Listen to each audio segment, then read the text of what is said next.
Good afternoon. And a bloody hot afternoon it is. It's sort of humid. We don't get that much humidity down here, but boy, it's humid today. Well, you're very welcome. Welcome to my home and personal. And I'm delighted you've joined me today. Now, let me.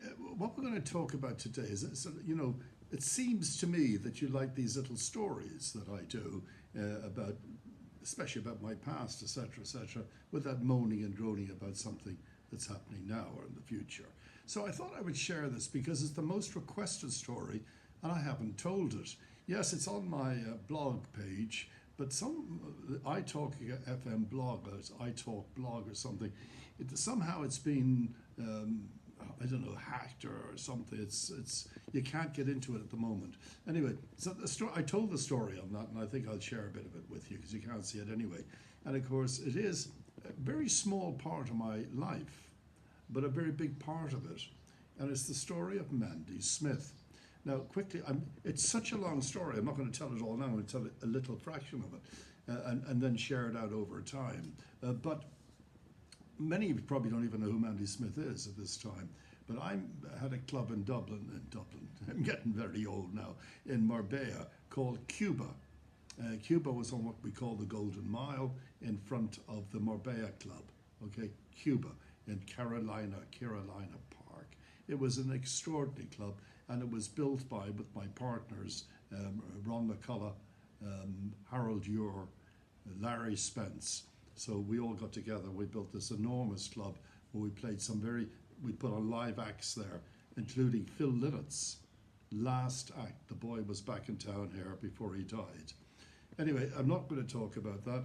I want to talk about the Mandy Smith. I came into work one night, and standing in the foyer was this extraordinary good-looking girl. I mean, she stood out. She was extraordinarily good-looking. And I had to say to the receptionist, "Who is that?" So it turns out that she was Keith, my cousin's girlfriend. And Keith was in charge of bringing, when you have a nightclub here on the Marbella, wherever, and you have party nights, safari night, white night, whatever.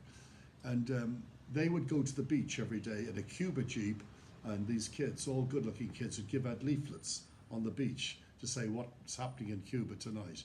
And Mandy was one of those people. And Keith kept teasing me all the time, keep saying to me, "Oh, you'll never guess who she is." And I kept saying, "Well, I don't know who she is, but she's extraordinarily good looking." I mean, I tell you what, the best way to describe it, you'll see photographs after this, like a young Bardot, a young Bridget Bardot. Anyway, so he never told me. But at the end of the season, Keith called me and said, "We're going back to Scotland, Mandy and myself. Do you mind if we stay with you for a couple of nights?" I said, "Absolutely, stay with me if you want to do it. Of course you can." And so one night I was having some friends, and two of them were journalists. I'm not going to give you their names, at a barbecue. And we were having a nice barbecue. And Keith was there, and Mandy was there. Mandy was playing in the garden with Justin, or Daniel, who must have been only 2 years or 3 years old, or whatever, and they were playing in the garden, blah, blah, blah. And right in the middle of the dinner, Mandy came running over and said to Keith, "I've just broken up with Bill." Now, I had heard from Keith that Mandy was Bill Wyman's. Mandy was 16 at the time then, yeah. I'd heard from Keith eventually, when he came to stay with me, that Mandy was Bill Wyman's girlfriend. Bill Wyman was 50-something from the Rolling Stones. You remember the bass player from the Rolling Stones? And that was his girlfriend. Anyway, getting back to the dinner, the barbecue. So she came over and said, "I've broken up with Bill." Now, the journalist was there. She said, "You're not Mandy Smith." And I'm sort of trying to hush everything up here. And she said, "Yeah, why?" So seemingly, the press in UK have been trying to legalize the story. You can't just run a story and say, Bill Wyman from the Rolling Stones is going out with a 16-year-old girl. You can't do that. See, it's got to be legalized, and they've been trying to legalize it. But of course, the Rolling Stones have their own huge press corps, and they've kept it quiet. But here, Mandy, But before you could blink, Mandy was sitting with the journalist telling the story. He then left the table. Now, there was no fax machines, certainly no WhatsApps or anything like that. And he made his way down to the Andalusia Plaza to use a telex machine and brought that to the press's attention. This was a Thursday evening, I think. Anyway, I want to cut this bit out, but move on fast forward. Well, before you know it, the world exploded on the Mandy Smith story. My house was surrounded by press who'd come down from Madrid, representatives from the Daily Mail, the Daily Express, the Times. They were all outside. In fact, such a way my wife would bring out drinks, cold drinks. They were trying to get a photograph of Mandy. And before you knew it, then Mandy's mum came down to collect her. Then the Rolling Stones team came down. They've taken Mandy out of my house. The whole thing has gone haywire. Unbelievable. But Patsy is Mandy's mum. Beautiful woman she is. Beautiful woman she is. And I'm speaking to Patsy, and I'm saying to Patsy, look, here's an opportunity for Mandy to become a model or something. Why are you trying to block her? Just because the Rolling Stones weren't any, when they were kids, weren't such good people. Give Mandy the opportunity of doing something here. She's nearly 17, just 17, and she can become a model. Why not? And I'll manage her. When I was half joking. I'd never managed anyone before in my life, never mind myself. Anyway, Patsy then said, there's something I need to tell you. And I said, tell me. She said, I'm going out with Stephen. I'm dating Stephen. And I said, who's Stephen? And said, well, that's Bill's son. So the mother is going out with the son, and Mandy's going out with the father. Oh my God, this is complicated. Anyway, so that was that. So Patsy in the end agreed that I should do something with her, to help her. I knew nothing or no one. Nothing in that business. I knew zero. Anyway, the first thing we had to do is get back to London and get out of here to see if I can come up with some sort of an idea. So we flew into London, into Gatwick or Heathrow, I can't remember. Don't ask me how the press knew this bit, but there was thousands of press outside the arrival door, thousands. And I remember Mandy saying to me, I bet you Princess Diana's here. Let's wait. That's exactly. So we sort of stood there hoping to see Princess Diana. You've never seen so much press and all these motorized cameras, click, click, click, click, click. But I could hear with all this noise, Mandy, Mandy, Mandy, all these press people shouting Mandy. And the next minute a woman came forward and she said, her name was Appleyard or something, from the Daily Mirror. And she said, come with me. We've got a car. So I thought, let's get out of here. Let's get out of here. So Mandy and myself made it to a limousine. This wasn't planned. This was just happening. I couldn't believe it. As if our manager arranged nothing. And we're driving along, and she said, I'm bringing you to a hotel. Now, she said, I want to do a deal.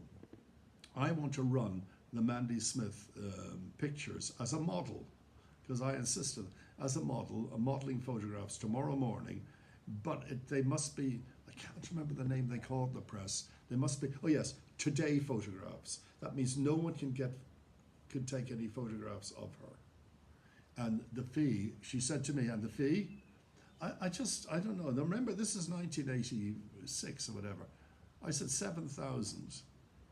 God knows what that's worth today. Anyway, they agreed, 7,000, or maybe undervalued. I don't know. I haven't got a clue what I was doing. And I remember there was a Harley Davidson behind the limo, and someone said, watch out, it's Richard Young. Richard Young was probably one of the most famous paparazzi in London. Watch out, it's Richard Young. Anyway, we got to the hotel. I know it was in Lancaster Gate or something. It was a big hotel. But by the time we got there, it was swarming with press. I was having a ball. I mean, I didn't take any of this too serious. But as her manager, I'm like, okay, stand back. Just playing the part. Anyway, we had to leave that hotel. And we were brought to a hotel called the Swiss Cottage Hotel, where they wanted us to. the Daily Mirror wanted to keep her hidden until they got the photographs the next morning, and then after that it would, it would be anyone's.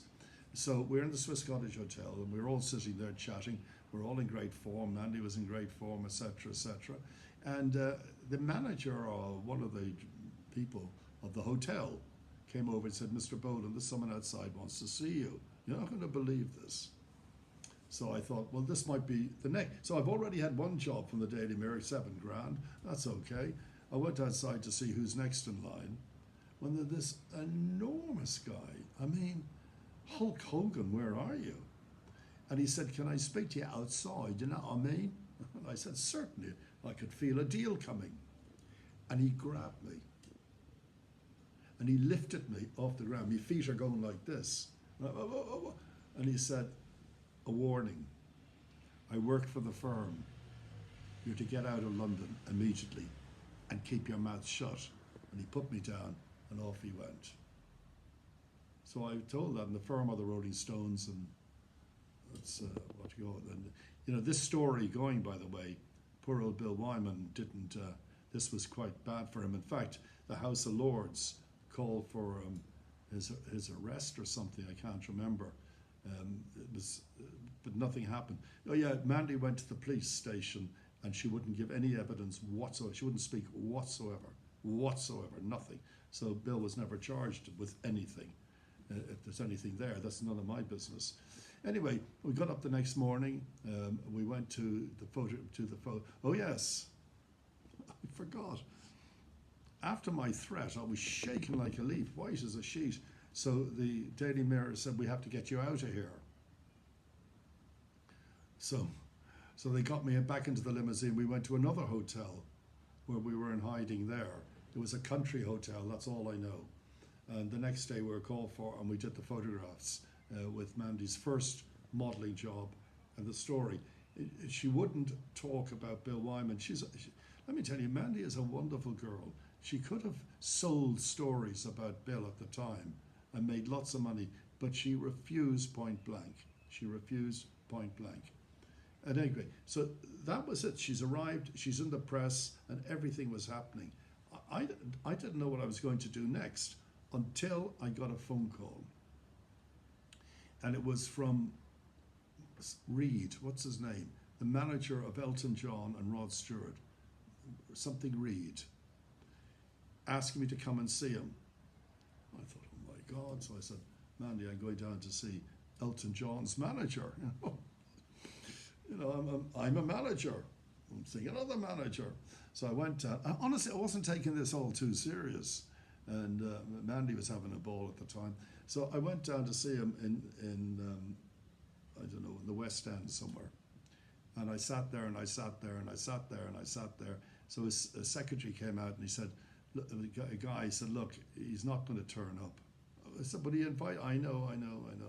He's not going to come. You could be here for hours. He said, "Here's a telephone number. This name on this was called Peter Waterman. Give him a call. That's just a little tip from me." So I called Peter Waterman. Peter Waterman said, "Geez, I nearly drove off the road." He had one of the first car phones. And anyway, I called him and he said, "I'd love to meet you." I said, "Well, fine. Where are you?" And he says, "I'm in the borough. Beyond the House of Commons there, the borough." I didn't even know London. So I got a tube to the borough and I went up there and he had a beautiful recording studio there. And it was now like 9 at night. And he said, "Come on, we'll get something to eat." And we went next door to a cafe, like a workman's cafe. We had a stew. It was fabulous. Anyway, he said, "Look, I'd love to record Mandy, but we don't have the money to give you in advance. But what I can do is I can give you more points on the record, bigger percentage." And I was fascinated with all. I'm a manager. I was fascinated with all this. So I said, "Fine, that's the thing." I said, how did you know?" And he said, "I got a call from Pete Burns. Pete Burns is from a band called Dead or Alive. You remember that? Turn me round, round, round. I'm not going to sing. And he called me and he said, "Did you see this Mandy Smith in the paper? She's the image of Bardot, Bridget Bardot." And do you know, I remember that photograph, a poster of Bardot sitting on a motorbike. And maybe you can get Mandy to do the same for a photograph, and she can record that song by Twinkle. Remember that? You care for me, and I want to be free. I'll put it on the Facebook when I finish this for you to have a listen to. And don't do. It's about a guy died in a motorbike crash, or a boyfriend or something, and you know, he liked the idea. He liked the idea a lot. Anyway, Pete said to me, "Why don't you bring Mandy in to meet us?" So they're a very new studio, and they had 2 acts now. They had Dead or Alive, and they had Bananarama. I went in the next day. I was delighted with Mandy and introduced Mandy, and they said, "When can Mandy record?" Like, it was speaking to me like I'm the boss here. So I said, "Well, it's up to Mandy." I said, "Mandy, when would you like?" She said, "Well, I'm here now. Why don't we record?" She's a very cool girl, very, very laid back. So they brought her into the studio. I'm probably cutting bits out here. And she recorded the song. We didn't even know she could sing, but you know, with technology and all that, but she could. They did it in a very quick take. Anyway, I liked the song and everything. When I went home that night, and it's on a cassette, of course, and I'm listening to it, and I thought, you know, they've written for Bananarama, they've written for Dead or Alive. Let's try and get an original for Mandy. And so back to the studio, and I said, "Pete, that's Pete Waterman, I'd rather," and you know, he works with Mike Stockton, Matt Aiken, Stock Aiken and Waterman. And this was like the first, PWL1 was Mandy, the first record from that company. And they wrote a song called "I Just Can't Wait," which was a hit all over Europe, but not in England, because they wouldn't play it on the radio. It has to go on the BBC playlist, really, to make it work. So I'm the manager. I walked into the BBC, spoke to whoever's in charge, and played us something, a woman, and she said, "I'm sorry, we like this record, but we can't play it because it looks like we would be endorsing a young girl with Bill Wyman. Do you understand what we're saying?" And I said, "Yeah, okay." So we had to crack Europe, and the first place we went after was Germany. Germany was mad about getting Mandy over there. And I remember, before we just finish this quick one, and we'll go on to part 2 another time, I remember I was enjoying the role, by the way, at this stage. I remember them saying to me, "But we'd like Mandy exclusive in Bravo." Bravo is the biggest selling pop magazine in Europe, and still is today. And I said, "Okay, I will take her over to meet you. She could do some TV shows there," which they said they'd arrange, big shows, "but I want her on the cover." And they said, "Well, we've got a policy here. Unfortunately, she'll have to have a hit record, a #1 record first, before she can go on the cover." And I said, "Well, I'm not coming." I don't know, I was just winding people up, I suppose. And they said, okay. And they agreed as the first ever girl to go on the cover of Bravo. I remember sitting with a journalist just before leaving London, and they said to me, "Where's your watch?" I said, "Oh shit, I left my watch in the hotel." They said, "No problem," and off they went and bought me another watch. It was a Swatch, but just everybody wanted Mandy. It was in August, and it's known in the press world, in the media world, as the silly season. And Mandy's stories were everywhere now. Everywhere. You pick up a magazine, everywhere. Mandy was everywhere. But I could see that Mandy was beginning not to enjoy it. There was too much pressure on her. Wherever you go, wherever we went, she was so beautiful that people would stop, even if they didn't know who she was. I remember we were in Germany or Sweden, and we went down to the breakfast room in the hotel, and there was just like, I'm sure some of them recognized her, but there's just people stopped and stared. She was that beautiful. And she had, at times, when she wasn't under stress, she had an amazing personality as well, a wonderful personality that would come out. But honestly, the role of manager was becoming daily into becoming much more serious. And that's where we leave it for tonight. Remember, being what do you call it, being attacked, being warned to get out of London, but I didn't. Speak to you later.